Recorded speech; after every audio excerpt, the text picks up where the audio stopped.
My mother-in-law is neurotic, insecure, and detached. Susan and I have a broken relationship. She shows no interest in repairing it. All she seems to be concerned about is seeing her grandchildren.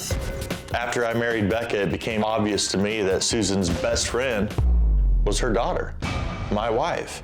I was getting in the way of that. Susan has been training everyone in her family to enable her bad behavior. If anyone goes against Susan's wishes, Susan's wrath is unleashed upon them. I'm done with it. I'm tired of the drama. Her nose is always in our business. She's always up in Becca's life. When Susan comes into our home, she'll rearrange the cabinets. Susan thinks that she has a say in our marriage, and she does not. It's not her marriage. You cannot speak to her about anything without her blowing up about it. I've never been argumentative with Susan. I've stated what I needed to get across in a very clear manner, but I've never been met with the same level of respect. Everything is extreme. Everything is full tilt boogie. Every time there's been a blow up, it's just the start of a vicious cycle. Everything gets swept under the rug and nothing is being fixed. When Susan implied that I may have been abusive to my son, that infuriated me. I'm not going to take those kind of accusations from anyone. It doesn't matter if it's my wife's mother or not. You two have decided that she has a personality disorder?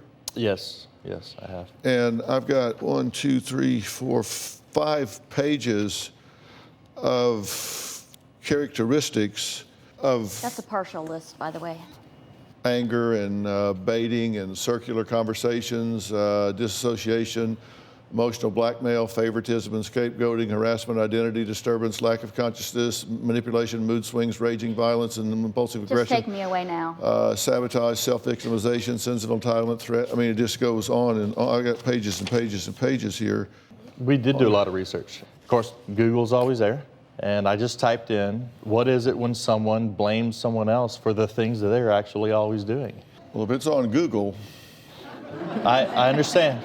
And I've said I'm no psychologist. You are not. And the reason that I bring this up, and if y'all are really interested in information, is there's a tendency for those who mix psychology and religion, who know just enough to be dangerous, to use psychology as a weapon to judge.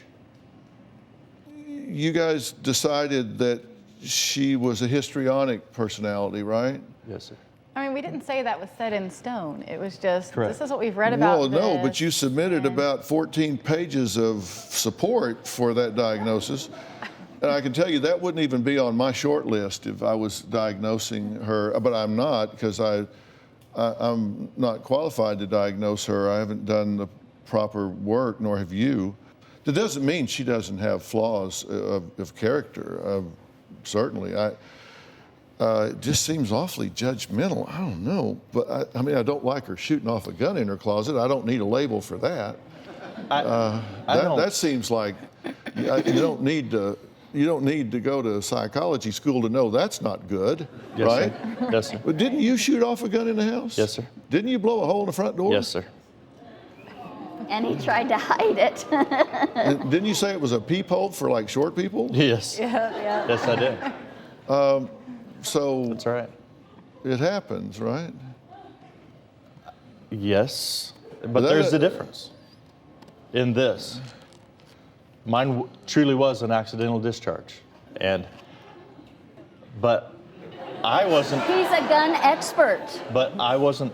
You were a gun expert. I hadn't forgotten to take meds for 2 days, and I wasn't sitting. But you knew your gun was loaded. Emotionally distraught in a closet. You were pretending to be trying Dirty to get Harry my shooting way. people at the door. Trying to get my way Turned about into Barney Fife. Well, I'm glad I wasn't trick-or-treating at your house that Yes, night or sir. something. I'm glad someone else wasn't too. Yeah, I mean, do you have a story or a question for me? Click the link in the description and tell me what in the world is going on.